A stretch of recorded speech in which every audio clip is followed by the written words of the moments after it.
Assalamu alaikum wa rahmatullahi wa barakatuh, dear students.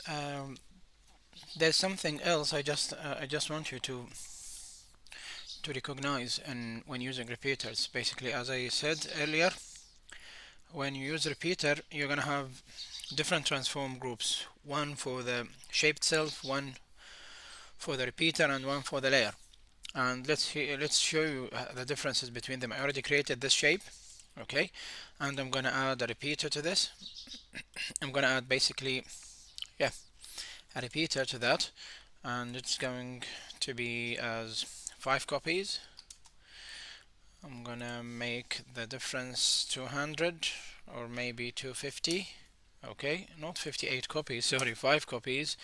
And I'm gonna change the offset to -3, so it's gonna be like this. -2, sorry, not -3. Okay, so I have these things. So right now I have several transform controls. The first one is layer related, and the second one is repeater related, and the third one is related to the shape itself. You see, I'm gonna close this, close stroke.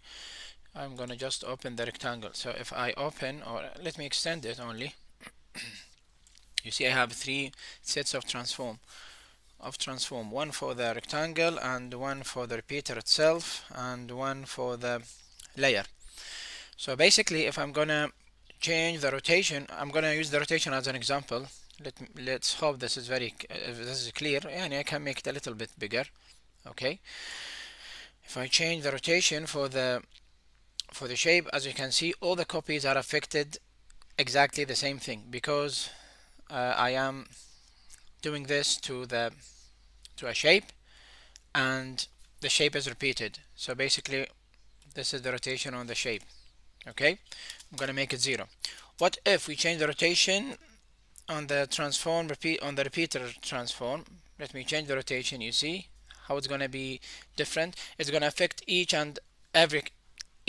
copy not equally, but it's gonna add in this case rotation it's gonna add the 17 degrees to each copy. So first copy is 0, second copy is gonna be 17 degrees, third copy is going to be 35 degrees, and so on. Okay, this is why you see it like that. Okay, I mean, if you make the offset 0, you're gonna see the effect maybe better. You see 17, 35, plus blah blah, etc, etc. Now I'm gonna undo, and what if I'm gonna make this 0.